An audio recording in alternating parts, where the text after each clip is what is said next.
describe him to me. And Muslims, look at the description of your Rasul. And for some, this would be the first time you hear what your Prophet looked like. I saw a man of striking appearance. ظاهر الوضاء أبلج الوجه, radiant face, حسن الخلق, beautifully created. لم تعبه الثجلة, his belly wasn't protruding. ولم تزر به السعلة, nor was his head disproportionate and small. وسيم قسيم, proportionate and delicate, finely made, a specimen of a creation. في عينيه دعج, in his eyes there was a contrast. The dark was immensely dark, the white was excessively white. وفي أشفاره وطف, and his eyelashes were long. وفي صوته صهل, and in his voice was a natural echo. وفي عنقه سطع, and his neck was elegantly long. وفي لحيته كثاثة, his beard was full and thick. أزج أقرن, his eyebrows were arched, but they were not joined, it was separated. In summit فعليه الوقار, when he was silent, dignity covered him.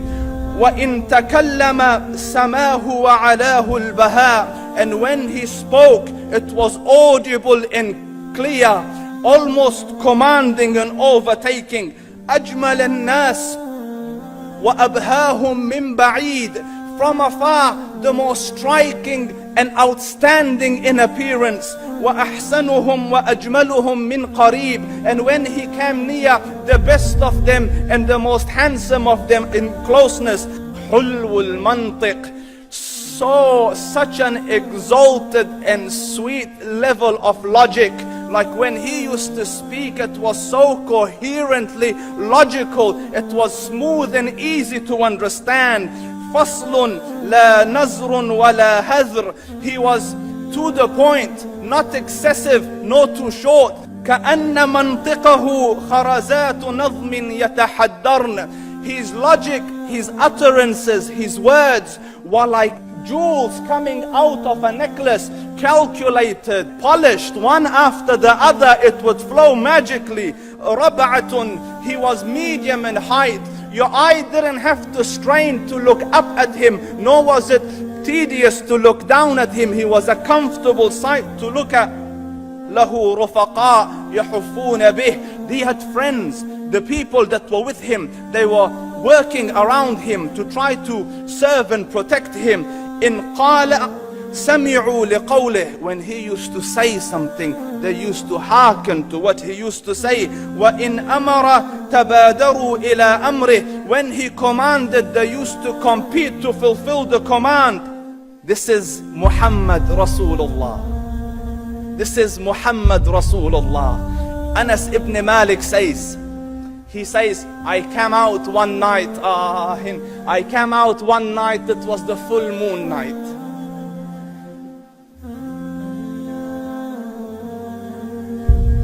And I looked at the moon, and in the desert, understand, the moon is an awesome sight. It is smooth, it is radiant, it is clear, it is gentle compared to the scorching sun at which they are used to.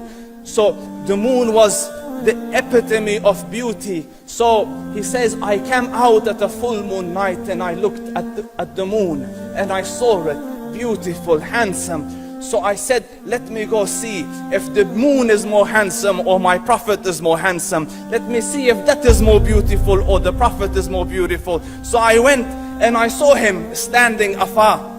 So I looked at his face and I looked at the moon and I looked at his face and I looked at the moon and I looked at his face and I looked at the moon, and he said, Wallahi, he was more handsome than the moon in its entirety. That is just the look of your Rasul.